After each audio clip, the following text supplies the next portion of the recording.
नमस्कार सभी को। मैं नितिन त्रिपाठी अपने इस YouTube प्लेटफॉर्म पर आपका स्वागत करता हूं और उम्मीद करता हूं कि बचे हुए दिनों में आप अपनी तैयारी को बेहतर रूप से कर रहे होंगे। आप सभी को एक प्रैक्टिस शीट दी गई थी जिसमें टॉप 50 साइंस के क्वेश्चन दिए गए थे, तो उस शीट को अपने हाथ में पकड़ लेना है और एक्सप्लेन जो भी क्वेश्चन एक्सप्लेन करूंगा उन्हें जो है लिखते रहना है। इसका उद्देश्य ये होता है प्रैक्टिस करने से कि हमारे एक क्वेश्चन के साथ चार ऑप्शन होते हैं, तो ज्यादा से ज्यादा क्वेश्चन की तैयारी होती है। तो एक्सप्लेन पे ज्यादा ध्यान देना है, उसके बाद में अपनी तैयारी को निरंतर रूप से कर देना है। टॉप 50 साइंस वाली सीट अपने उठा लेनी है, जो भी सीट आपको दी गई थी। देखिए अब इसमें नंबर 1 क्वेश्चन क्या दिया गया है। नंबर 1 क्वेश्चन दिया गया है, निम्नलिखित में से कौन सा रसायन खाद्य पदार्थों के परिरक्षण में उपयोग में नहीं लाया जाता है।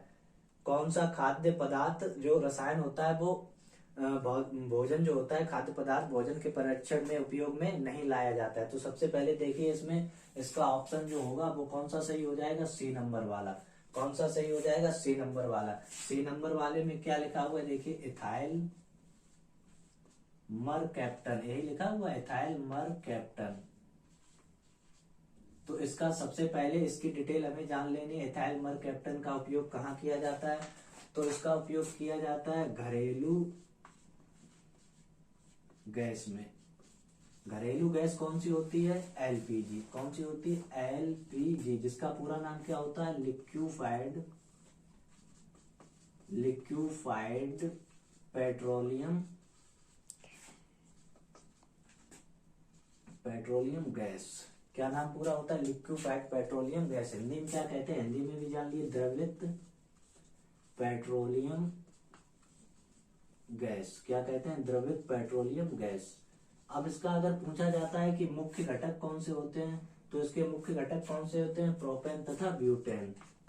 क्या होते हैं, प्रोपेन प्लस ब्यूटेन। ये तो इसकी बात रही। अब घरेलू गैस में कैसा उपयोग किया जाता है वो भी जान लेते हैं। जो अपने गैस सिलेंडर होते हैं उनमें लीक की जांच करने के लिए, लीक की जांच करने के लिए जो उसमें इथाइल मरकैप्टन मिलाया जाता है, जिससे हमें घरेलू गैस में दुर्गंध का पता लग जाता है कि सिलेंडर लीक कर रहा है। घरेलू गैस कौन सी होती है, एलपीजी। एलपीजी क्या होता है, लिक्विफाइड पेट्रोलियम गैस, जिसे द्रवित पेट्रोलियम गैस भी कहते हैं। ये किसका वो होता है, ब्यूटेन और प्रोपेन का। तो इसमें अब देखो इसे भी एक्सप्लेन कर रहा हूं। काफी ज्यादा पूछा जाता है कि ब्यूटेन, तो ये याद रखना, जो सिगरेट का लाइटर होता है, सिगरेट का लाइटर, तो सिगरेट के लाइटर में कौन सी गैस भरी जाती है, तो सिगरेट के लाइटर में ब्यूटेन गैस का इस्तेमाल किया जाता है। उसके बाद में एक ऑप्शन और दिया गया है जिसे और एक्सप्लेन करना है। हाँ, एक और, ये क्या है, ईंधन है, घरेलू ईंधन। एक और ईंधन होता है जिसे फ्यूल कहते हैं, उसे भी जान लेते हैं। एक कहीं लिखते हैं एक्सप्लेन में, सीएनजी। सीएनजी का पूरा नाम क्या होता है, कंप्रेस्ड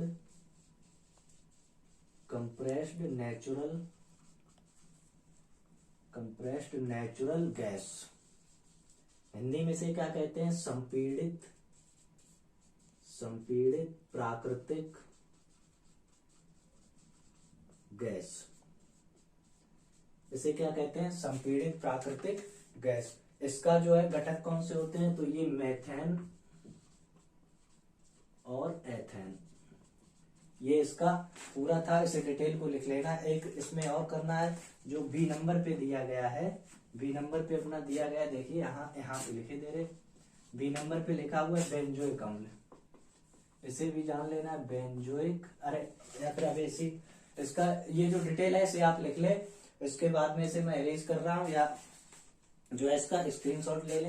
देखिए अब आगे वाला उसे भी थोड़ा डिटेल में बताना है।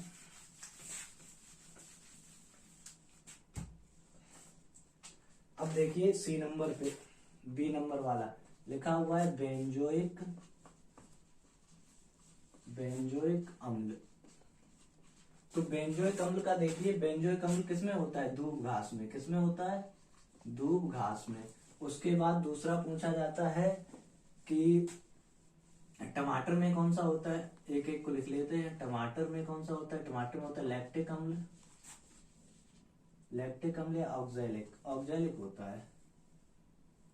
लैक्टिक अम्ल दूध में होता है, इसमें ऑक्जेलिक होता है, टमाटर ऑक्जेलिक।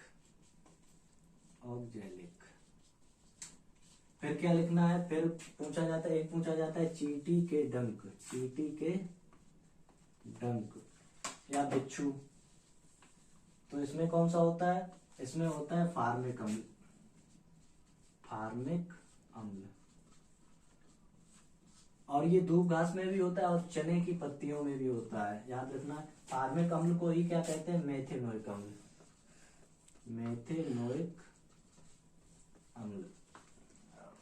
ये इससे लिख लेना है। आगे वाले अगला क्वेश्चन देखते हैं। क्वेश्चन नंबर 2 क्या दिया गया है, 2 को पढ़ते हैं।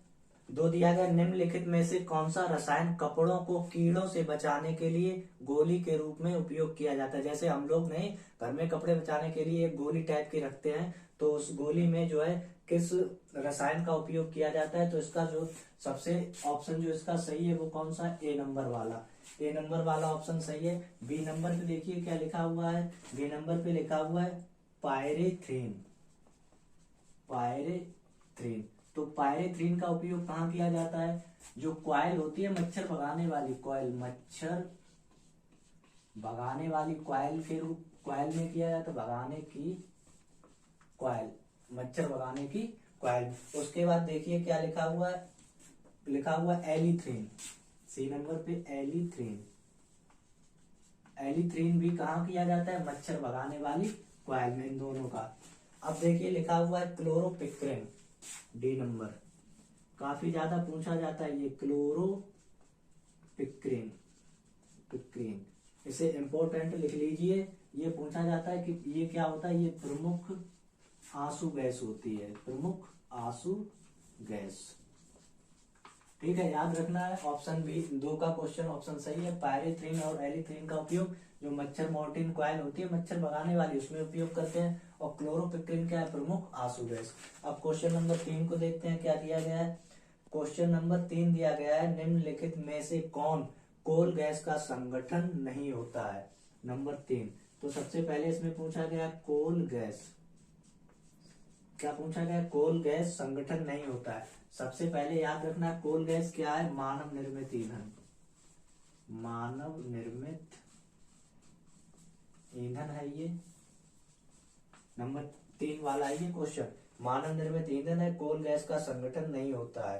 तो देखिए कोल गैस में जो ए नंबर दिया गया है मेथेन, मेथेन 30% होता है, इसमें नहीं पूछा गया, याद रखना है नहीं होता है 30%। उसके बाद दिया गया बी नंबर पे हाइड्रोजन, बी नंबर पे हाइड्रोजन, हाइड्रोजन का 55% होता है कोल गैस में और मेथेन का 30%।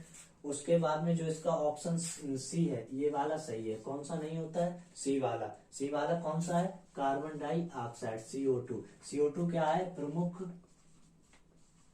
प्रमुख ग्रीन हाउस गैस है, इसे याद रखना है, प्रमुख ग्रीन हाउस गैस, प्रमुख ग्रीन हाउस गैस है। उसके बाद में दिया गया है कार्बन मोनोऑक्साइड, क्या दिया गया है, कार्बन मोनोऑक्साइड, डी नंबर पे दिया गया CO, इसे क्या पढ़ते हैं, कार्बन मोनोऑक्साइड। तो कार्बन मोनोऑक्साइड को कहते हैं दम घोटू गैस, कौन सी, दम घोटू गैस। ये आपके ऑप्शन थे। इसी में एक पूछा जाता है कि लाफिंग गैस किसे कहते हैं, उसे भी लिख लेते हैं।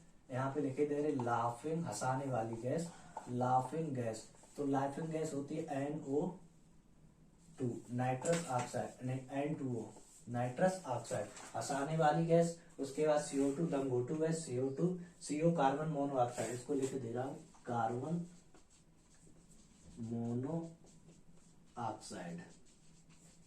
याद रखना है इसको, कार्बन मोनोऑक्साइड। CO2 प्रमुख ग्रीन हाउस गैस है। कोल गैस में हाइड्रोजन 55% होता है, कार्बन मोनोऑक्साइड भी होता है, मेथेन भी होता है। और जो नहीं इसमें लिखा हुआ है तो कौन सा नहीं है, सी वाला ऑप्शन कौन सा सही होगा, तो प्रमुख CO2 क्या है, प्रमुख ग्रीन हाउस गैस है। अब देखते हैं अगला क्वेश्चन हमारा क्या दिया गया है। 4 नंबर वाला क्वेश्चन है हमारा, सर्वाधिक जीवन काल किस जीवधारी का होता है, सर्वाधिक जीवन काल। तो ए नंबर पे क्या लिखा हुआ है, ए नंबर पे लिखा हुआ है कछुआ, ए नंबर पे लिखा हुआ है कछुआ। तो देखिए कछुआ की डिटेल क्या है, इसकी जो ऊपरी परत होती है, ऊपरी परत ये किसकी बनी होती है, CaCO3, कैल्शियम कार्बोनेट की। फिर बी नंबर पे क्या दिया गया है, बी नंबर पे दिया गया है डॉल्फिन, डॉल्फिन। डॉल्फिन क्या है अपना? राष्ट्रीय जलीय जीव, राष्ट्रीय जलीय जीव। उसके बाद में सी नंबर पे दिया गया है चिंपैंजी। चिंपैंजी, तो चिंपैंजी क्या है? सबसे बुद्धिमान प्राणी, सबसे बुद्धिमान प्राणी होता है और ये सबसे बुद्धिमान जंतु, सबसे बुद्धिमान। डॉल्फिन क्या है? सबसे बुद्धिमान जंतु, इसे याद रखना है। और डी नंबर पे क्या है? डी नंबर पे दिया गया अपना वॉक्स टर्टल, ये भी कछुआ ही होता है, वॉक्स टर्टल। सभी के पास ऑप्शन लिखे हुए हैं इसलिए ज्यादा राइटिंग पे ध्यान नहीं दे रहा हूँ, जो भी एक्सप्लेन है। तो वॉक्स टर्टल का जो जीवन काल है वो कितना होता है? 125 वर्ष। इसका ऑप्शन कौन सा सही हो गया? 4 का डी, वॉक्स टर्टल सबसे अधिक जीवन का। फिर 5 नंबर पे देखिए क्या दिया गया है? सबसे छोटा बीज। सबसे छोटा बीज किस पौधे में पाया जाता है? देखिए लोकोडिया। ए नंबर पे क्या दिया गया है? लोकोडिया। ए नंबर है लोकोडिया। तो लोकोडिया क्या है? सबसे बड़ा बीज, सबसे बड़ा बीज। फिर नंबर बी पे दिया गया है हमें, नंबर बी पे आर्किड।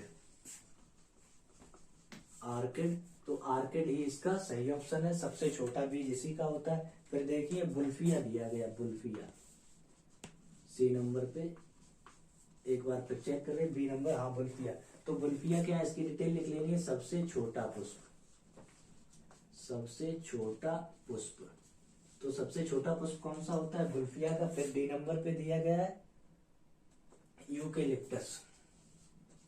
यूकेलिप्टस, यूकेलिप्टस क्या है? सबसे बड़ा अनावृत बीजी, सबसे बड़ा अनावृत बीजी पौधा है ये, अनावृत बीजी। अब यहाँ पे एक और लिखना, यूकेलिप्टस जो है क्या है? पारिस्थितिकी दुश्मन, पारिस्थितिकी दुश्मन मानते हैं इसे। और ऐसा क्यों माना जाता है? पारिस्थितिकी दुश्मन इसलिए मानते हैं कि ये सर्वाधिक पानी की खपत करता है। तो सबसे बड़ा बीज किस पौधे का होता है? लोकोडिया का। सबसे छोटा, इस प्रश्न के अनुसार कौन सा विकल्प सही है? बी नंबर वाला, आर्किड सबसे छोटा बीज, बुल्फिया सबसे छोटा पुष्प, यूकेलिप्टस पारिस्थितिकी दुश्मन होता है, सबसे बड़ा अनावृत बीज। अब सबसे छोटा पुष्प तो जान लिया हमने, लेकिन अब सबसे बड़ा, तो इधर लिखे दे रहे सबसे बड़ा कौन सा है? सबसे बड़ा, तो सबसे बड़ा याद रखना है रैफलेशिया का, रैफलेशिया। सबसे बड़ा रैफलेशिया का पुष्प होता है, पुष्प इसका। तो इस तरह अपनी डिटेल लिख लेनी है। अब देखिए क्वेश्चन नंबर 6। देखिए 6 नंबर क्वेश्चन क्या दिया है? मानव शरीर में क्रेनियल तंत्रिकाओं की संख्या कितनी होती है? तो मानव शरीर में क्रेनियल यानी कि तंत्रिकाओं की संख्या होती है, इसमें दिया गया बी ऑप्शन, यही सही है। बी ऑप्शन क्या लिखा हुआ है? 12 जोड़ी, 12 जोड़ी। अब देखिए 7 नंबर, और कोई डिटेल नहीं इसमें करना था। मानव की सबसे बड़ी अंतःस्रावी ग्रंथि कौन सी होती है? सबसे पहले याद रखना है अंतःस्रावी, अंतःस्रावी जो ग्रंथियां होती हैं, अंतःस्रावी ग्रंथि, ये इनसे जो है हार्मोन्स का स्राव होता है। किसका होता है? हार्मोन्स का स्राव। अब एक एक की डिटेल इसमें लिखनी है, हमें जाननी है। सबसे पहला दिया गया है यकृत। यकृत ये सबसे बड़ी ग्रंथि होती है, सबसे बड़ी ग्रंथि। और ये कैसी है? हमसे अंतःस्रावी पूछा गया, ये है बाह्यस्रावी, तो ये गलत हो गया। ये होती है सबसे बड़ी ग्रंथि, जिसे लीवर भी कहते हैं। क्या कहते हैं? यकृत को लीवर भी कहते हैं, जिगर भी कहते हैं, जिगर, और इसी को क्या कहते हैं? कलेजा, जिगर और कलेजा, सब इसी। तो ये सबसे बड़ी ग्रंथि बाह्यस्रावी। उसके बाद देखिए थायराइड, नंबर बी पे क्या लिखा हुआ है? थायराइड। थायराइड, थायराइड से कौन सा हार्मोन निकलता है? थायरॉक्सिन। इससे जो है थायरॉक्सिन हार्मोन निकलता है। इसकी कमी से कौन सा रोग होता है? इसकी थायरॉक्सिन हार्मोन्स की कमी से कौन सा रोग होता है? घेंगा रोग। घेंगा रोग कौन सा होता है? गले वाला घेंगा रोग, सही से लिखें, घेंगा रोग। अब देखिए कौन सा है? अब दिया गया है अधिवृक्क, नंबर सी, अधिवृक्क। अधवृक्क को आपातकालीन ग्रंथि भी कहते हैं। क्या कहते हैं? आपातकालीन ग्रंथि। और इसी को बोला जाता है 4S ग्रंथि। 4S। अब 4S क्यों बोला जाता है? देखिए, शुगर, नंबर 2 साल्ट, नंबर 3 पे क्या है? शुगर, साल्ट, सेक्स और source of energy. Source of energy. 4S ग्रंथि इसलिए बोला जाता है शुगर, साल्ट, सेक्स और सोर्स ऑफ एनर्जी, यानी कि शुगर, साल्ट, सेक्स और इन सबको क्या करती है? नियंत्रण करती है। ये आपातकालीन ग्रंथि से 4S ग्लैंड भी कहते हैं। ज्यादा एक्सप्लेन इसलिए नहीं कर पाऊंगा क्योंकि वीडियो की लेंथ लंबी होती जाती है। अब देखिए यहाँ पे एक और लिखा हुआ है, आपातकालीन इस ग्रंथि से जो है क्या होता है? एड्रीनल, एड्रीनल, एड्रीनल का स्राव होता है। ठीक है। और इसे क्या कहते हैं? 3F।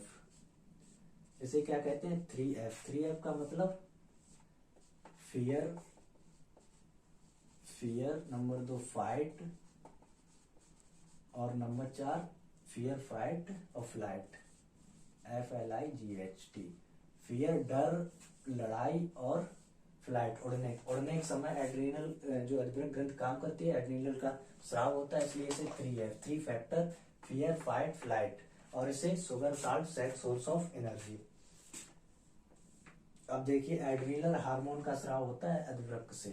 इसके स्राव, ये स्राव कब होता है? जब हम डर वाला कोई काम करते हैं या लड़ाई करते हैं या उड़ान भरते हैं, तब ये हार्मोन्स का स्राव होता है। अब देखिए अगला, सबसे तेज उड़ान भरने वाला पक्षी कौन सा है? देखिए क्वेश्चन नंबर 8 क्या है? सबसे तेज उड़ान भरने वाला पक्षी कौन सा? ऑप्शन ए शुतुरमुर्ग लिखा हुआ है। क्या लिखा हुआ है? शुतुरमुर्ग। तो शुतुरमुर्ग क्या है? सबसे बड़ा पक्षी, सबसे बड़ा पक्षी। ये सबसे बड़ा पक्षी है लेकिन उड़ता नहीं है, तो ये गलत हो गया। अब बी नंबर पे देखिए पेंगुइन लिखा हुआ है। पेंगुइन भी नहीं होगा, पेंगुइन भी नहीं उड़ता है। फिर लिखा हुआ है कीवी। सी नंबर पे क्या लिखा? ये भी नहीं उड़ता है। ये तीनों कैसे हो गए? नहीं उड़ने वाले। डी नंबर पे क्या लिखा हुआ है? डी नंबर पे लिखा हुआ है स्पाइनी टेल्ड स्विफ्ट। यही वाला डी नंबर वाला आपका सही है। सबसे बड़ा पक्षी जान लिया, इस ऑप्शन का डी सही है। सबसे छोटा कौन सा होता है? सबसे छोटा, तो सबसे छोटा याद रखना है हमिंग बर्ड। कौन सा होता है? Humming bird. हमिंग बर्ड सबसे छोटा पक्षी होता है, जिसको क्या कहते हैं? हमिंग बर्ड को हिंदी में क्या कहते हैं? गुंजन पक्षी। गुंजन पक्षी। अब देखिए क्वेश्चन नंबर 9। क्वेश्चन नंबर 9 को देखिए, निम्नलिखित में से किस वैज्ञानिक ने सबसे पहले मधुमक्खियों की भाषा को पहचाना था? ऑप्शन ए में क्या लिखा हुआ है? Donald Ross. इन्होंने क्या किया था? रोनाल्ड रॉस ने मलेरिया की खोज, मलेरिया की। नंबर बी क्या दिया गया है? नंबर बी आपका दिया रॉबर्ट कोच। रॉबर्ट कोच पूरा नहीं लिखना है, ऑप्शन है आपके पास। रॉबर्ट कोच ने जो है क्या किया था? टीबी की पहचान, टीबी की पहचान, MBT, माइक्रोबैक्टीरियम ट्यूबरक्लोसिस। फिर सी नंबर क्या था? सी नंबर पे आपका दिया है कार वार, यही सही है। और डी नंबर पे एडवर्ड जेनर। डी नंबर क्या है? Edward Jenner. इन्होंने चेचक का टीका, चेचक का टीका। अब देखिए 10 नंबर वाला, 10 नंबर वाला आपका है, ऐसे पदार्थ जो निम्न तापवर्ती चालक की भांति व्यवहार करते हैं। नंबर 1 चालक। चालक क्या होता है? जिनमें आवेश का प्रवाह आसानी से हो जाता है, चालक कहलाते हैं। तो चालक, सर्वोत्तम चालक कौन सा होता है? चांदी। ए नंबर के लिए लिख लेना। फिर तांबा, फिर सोना, और फिर क्या आता है? एल्यूमिनियम। ठीक है, इस तरह से। बी नंबर में क्या आएगा? बी नंबर में आएगा कुचालक पदार्थ कौन से? जे तो चालक पदार्थ हो गए आपके। कुचालक पदार्थ कौन से होते हैं? जिनमें आवेश प्रवाह नहीं होता है। लकड़ी है, कांच है, ये इस टाइप के। अब लकड़ी कैसी? सूखी लकड़ी। फिर अर्धचालक, सी नंबर वाला इंपोर्टेंट है आपका, याद रखना, सिलिकॉन और जर्मेनियम। अर्धचालक कौन से होते हैं? सिलिकॉन और जर्मेनियम, इसे याद रखना है, जर्मेनियम। ठीक है, ये वाला इंपोर्टेंट है आपका। और जो इसका पूछा गया है वो डी ऑप्शन सही है। क्वेश्चन 10 का कौन सा सही है? डी ऑप्शन, अतिचालक पदार्थ। अब देखिए नींबू का 11 नंबर वाला, अब पूछा गया नींबू का डाई बैक रोग किसकी कमी से होता है। नंबर ए में दिया गया आपका कॉपर, इसी की कमी से कौन सा होता है, नींबू में डाई बैक रोग। अब दिया गया बी नंबर पे जस्ता, क्या दिया गया, जस्ता। तो जस्ता की कमी से कौन सा रोग होता है, धान का खैरा रोग, धान का खैरा रोग, इसे याद रखना। उसके बाद जो सी ऑप्शन दिया गया आपका मॉली ब्लैबडिनम, इसमें होता है सी में नींबू में येलो प्लेस्ट, नींबू में येलो प्लेस्ट, येलो प्लेस्ट। तो देखिए डी नंबर वाला क्या दिया गया आपका, डी नंबर वाला दिया गया है ऑक्सीजन, ऑक्सीजन की कमी से ब्लैक हार्ट होता है, black heart of potato, black heart of potato, आलू की बीमारी होती है ब्लैक हार्ट पोटैटो, जैसा भी लिखना हो लिख लेना अपना। फिर देखिए 12 नंबर वाला थोड़ा एक्सप्लेन करना है ज्यादा, तो देखिए 12 नंबर वाला पूछा गया निम्नलिखित में से कौन सा पोषक तत्व पौधों के लिए दीर्घ मात्रा में आवश्यक होता है। तो हम एक तरफ लिख रहे हैं दीर्घ मात्रा और एक तरफ लघु मात्रा। समय ना होने के कारण जो है आपको अच्छे से साइंस नहीं पढ़ा सका। यहाँ देखिए जैसे आपका, जैसे मैं सीधा तक लिख रहा हूं, चांस पाके मांगे कार। अब देखिए इसमें कार्बन, ठीक है, फिर क्या हो गया हाइड्रोजन, हाइड्रोजन, फिर ऑक्सीजन, ऑक्सीजन, फिर नाइट्रोजन, और उसके बाद क्या एस से क्या हो जाएगा सल्फर। यहां लिखे दे रहे, याद रखना अपना सल्फर, ठीक है सल्फर। अब पी से क्या हो गया फास्फोरस, के से पोटेशियम, मांगे Mg मैग्नीशियम, और कार Ca, और रा से मांगे कार Cal। अब देखिए दीर्घ मात्रा में कौन कौन से, कार्बन, हाइड्रोजन, ऑक्सीजन, नए से नाइट्रोजन, आज से सल्फर, पाके पी, के से के, मांगे से Mg, कार से Cal। कैल्शियम, ये क्या हो गया कैल्शियम, मैग्नीशियम, पोटेशियम, फास्फोरस। अब दीर्घ मात्रा में देखिए इसमें जो आपके ऑप्शन है, मैग्नीज दिया गया, कॉपर दिया गया, जिंक दिया गया है, और डी नंबर क्या दिया गया है फास्फोरस, फास्फोरस। ट्रिक याद रखनी है, दीर्घ मात्रा चांस पाके मांगे का, तो ये वाला जो फास्फोरस चमक रहा है, तो दीर्घ मात्रा के लिए इसका ऑप्शन कौन सा सही हो गया, डी। अब देखिए इसमें क्या पूछा गया है, इसकी ट्रिक क्या है, फेकू मनमोहन, फेकू मनमोहन जावे निकल। टाइम होता तो अच्छे से पढ़ाता। देखिए फेकू Fe, कू से Cu कॉपर, मनमोहन Mg मैग्नीज, एमओ मोलिब्डेनम, जा से Zn, वेस जावेस Zn हो गया। अब क्या लिखा हुआ Vo बोरान, एन निकल से Ni, और का से Cl क्लोरीन।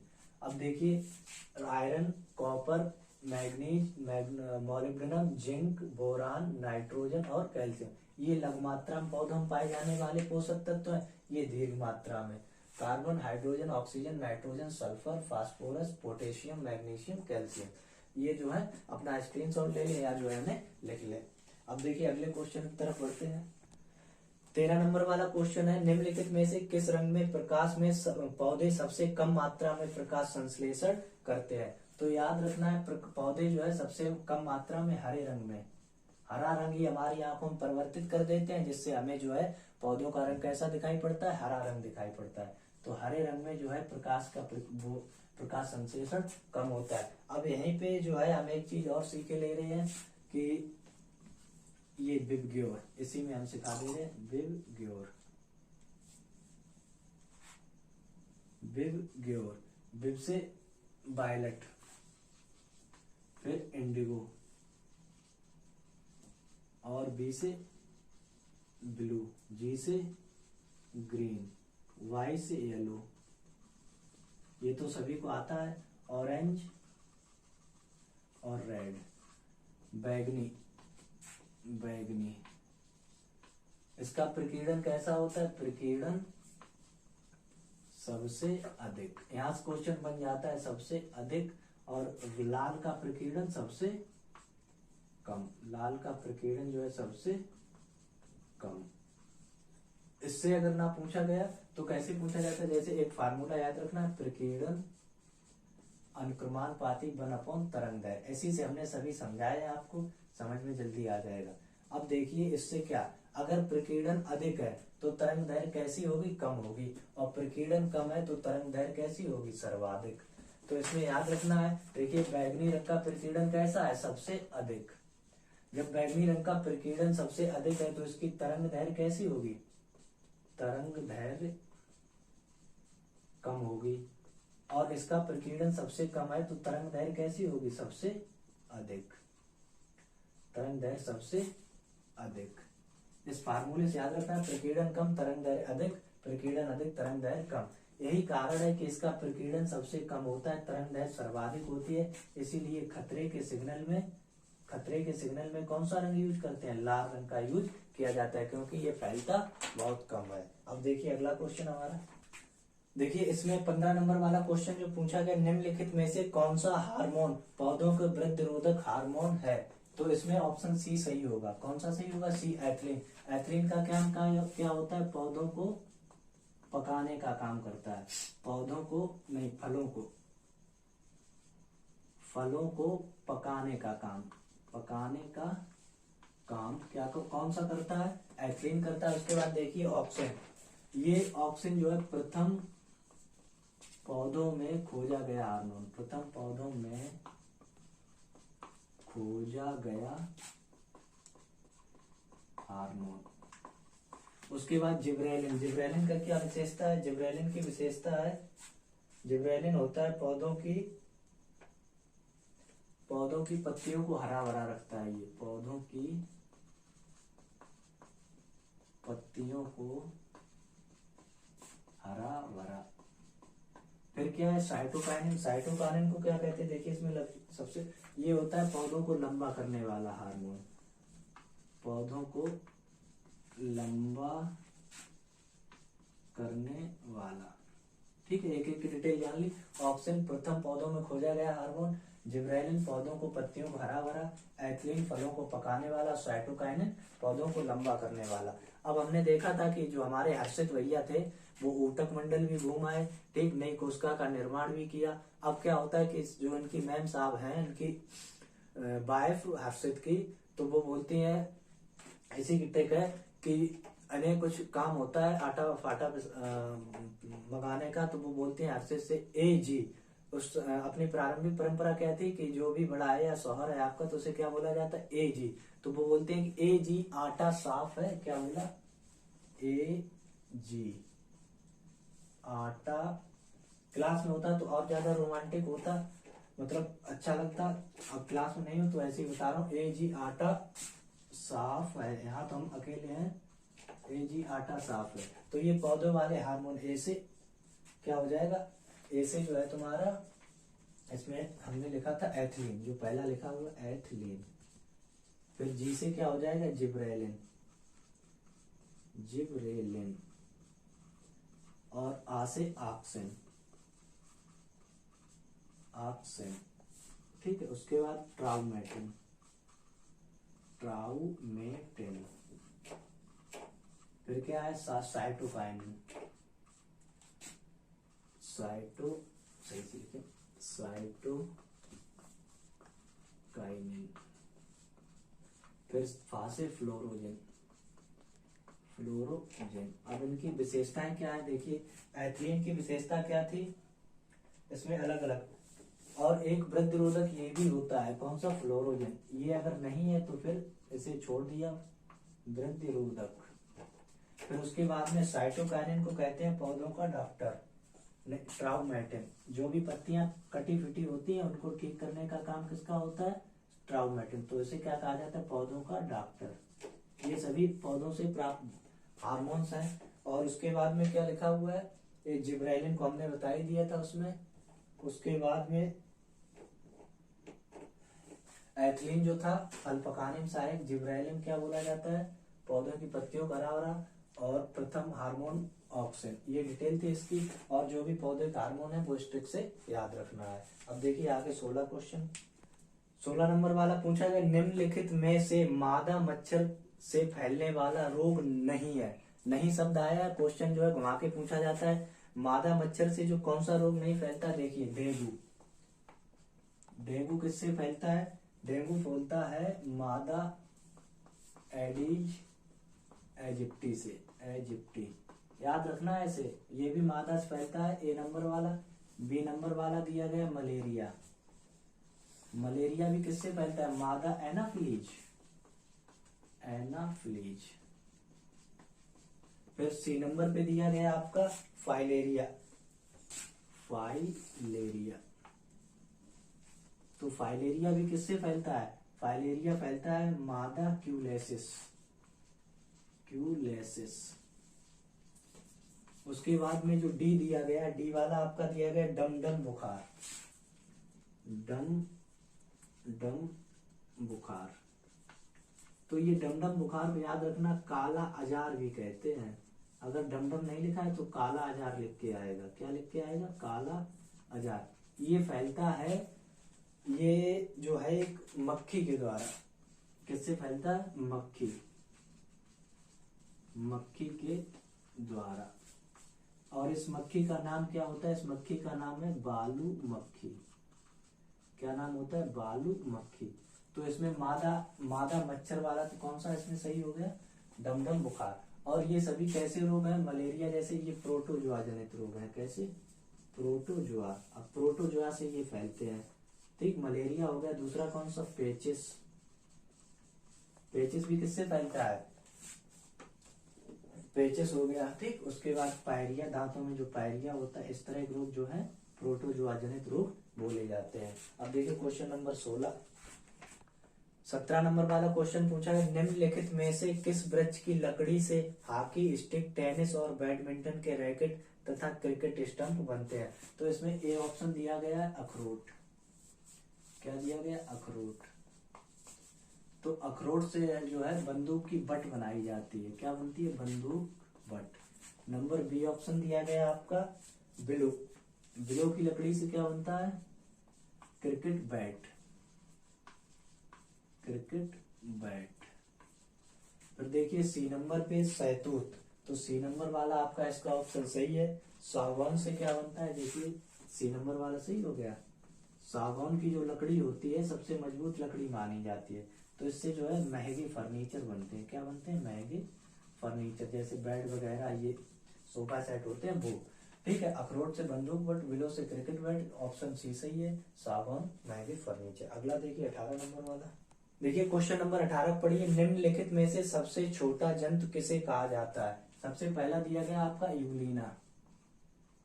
यूग्लिना को याद रखना है।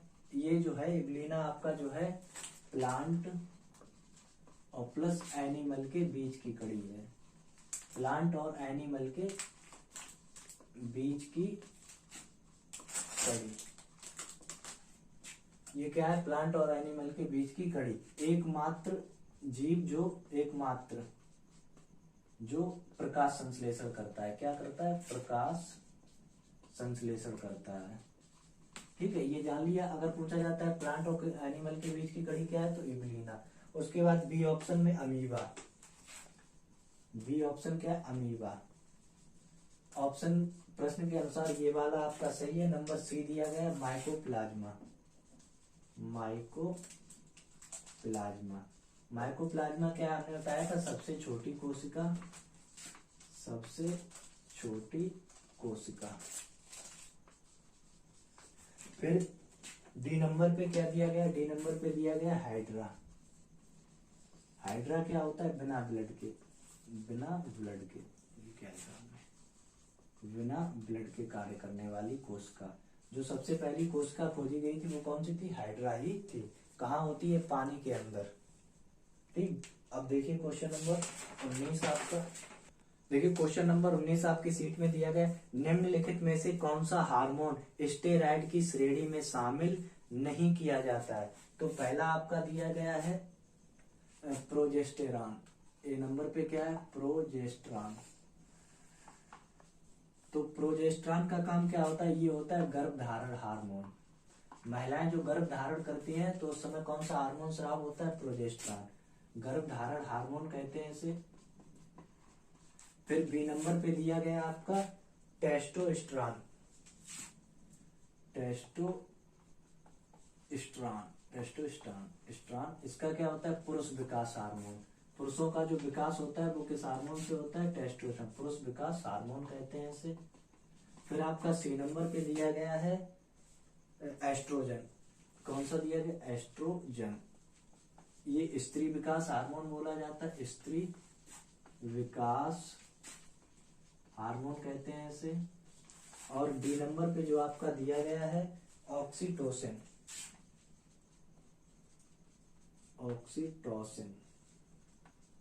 तो इस नंबर के अनुसार जो है, प्रश्न के अनुसार आपका ये वाला सही है। ऑक्सीटोसिन हार्मोन को देखो क्या क्या कहते हैं, इसे कहते हैं लव हार्मोन। Love hormone. उसके बाद में गर्भपात का हार्मोन। कौन सा? गर्भपात का हार्मोन। फिर इसे कहते हैं दूध का हार्मोन। दूध का हार्मोन। अब देखिए इसे लव हार्मोन क्यों कहते हैं? जैसे किसी स्त्री या किसी लड़की के प्रति हमारा आकर्षण बढ़ता है, आकर्षण बढ़ने के बाद क्या होता है? हमारे दिमाग से कौन सा? ऑक्सीटोसिन हार्मोन रिलीज होता है, जिससे जो क्या होता है? शरीर की आंतरिक क्रियाएं होने लगती हैं। इसलिए इसे क्या कहते हैं? लव हार्मोन कहते हैं। गर्भपात का हार्मोन भी कहते हैं। और महिलाओं में जो स्तन होते हैं उनमें दूध निकलने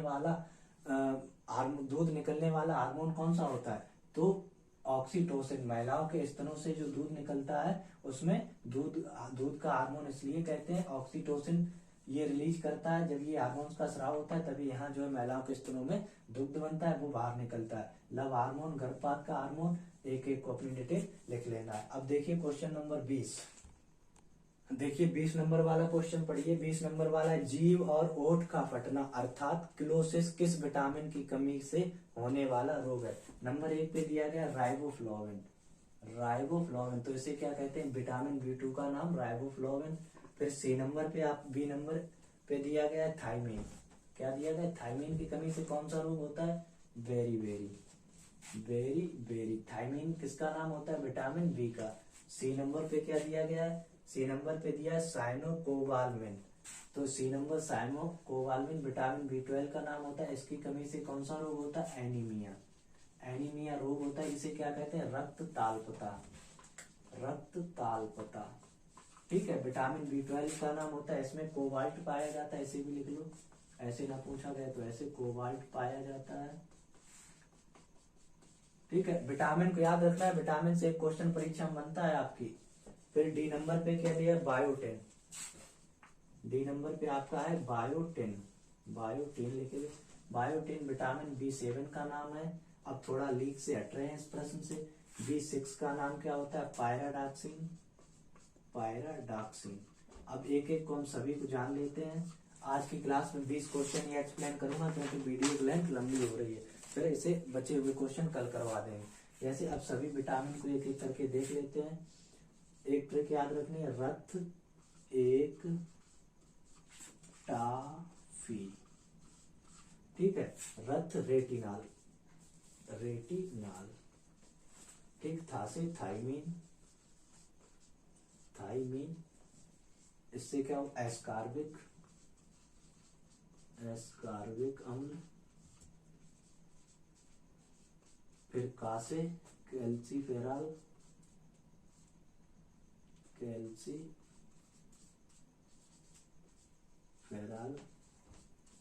फिर इससे राइटिंग शायद समझ में ना आ रहा हो, सही से लिख रहे हैं, कैल्सीफेरॉल। और इससे टोकोफेरॉल।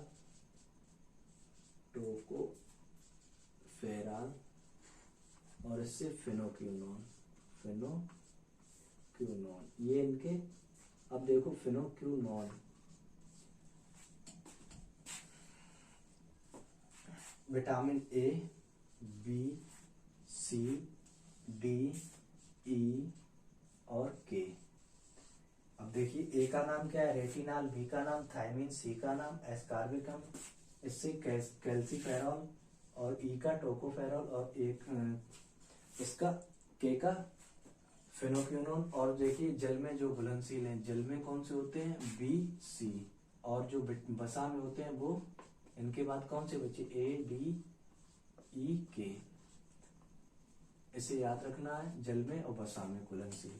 ठीक है, उसके बाद में देखिए इसकी कमी से कौन सा रोग होता है, रतौंधी। ए की कमी से रतौंधी, बी की कमी से बेरी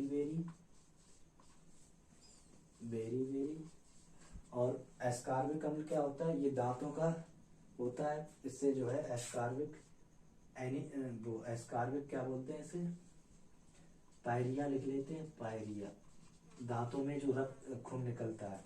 कैल्सीफेरॉल, इससे होता है विटामिन डी की कमी से होता है सूखा रोग। इससे जनन क्षमता कम होती है, और इससे रक्त का थक्का नहीं जमता है इसकी कमी से। अब हमने जो है सभी का डिटेल बता दिया है। रेटिना, रतौंधी, बेरी, एस्कार्बिक अम्ल से पायरिया, जो दांतों में नहीं पायरिया हो जाती है, खून वगैरह निकलता है। कैल्सीफेरॉल, डी सूखा रोग, टोकोफेरॉल से जनन क्षमता की कमी, कैसे रक्त का थक्का ना जमना। ये विटामिन की डिटेल थी जो क्लास में नहीं बता पाई, यहाँ पे आप लोग जो है इसका लिख सकते हैं अपनी डिटेल कॉपी में अलग से। परीक्षा में इम्पोर्टेंट है, इससे यहाँ से कहीं ना कहीं क्वेश्चन आपसे पूछा जा सकता है। आज की क्लास के लिए बस इतना ही। जो शेष बचे हुए क्वेश्चन है वो कल की क्लास में करा दूंगा। आज के लिए जय श्री श्याम। और अपनी पढ़ाई लिखाई संबंधित कार्य जो भी है अच्छे तरीके से करें, रिवीजन पे ज्यादा ध्यान दें, प्रैक्टिस करें। जो भी पढ़ा हुआ है आपने अभी तक उसका रिवीजन करें और प्रैक्टिस सेट सॉल्व करें। इधर उधर की बातों में ध्यान नहीं देना, अपना फोकस अपनी पढ़ाई करें बस।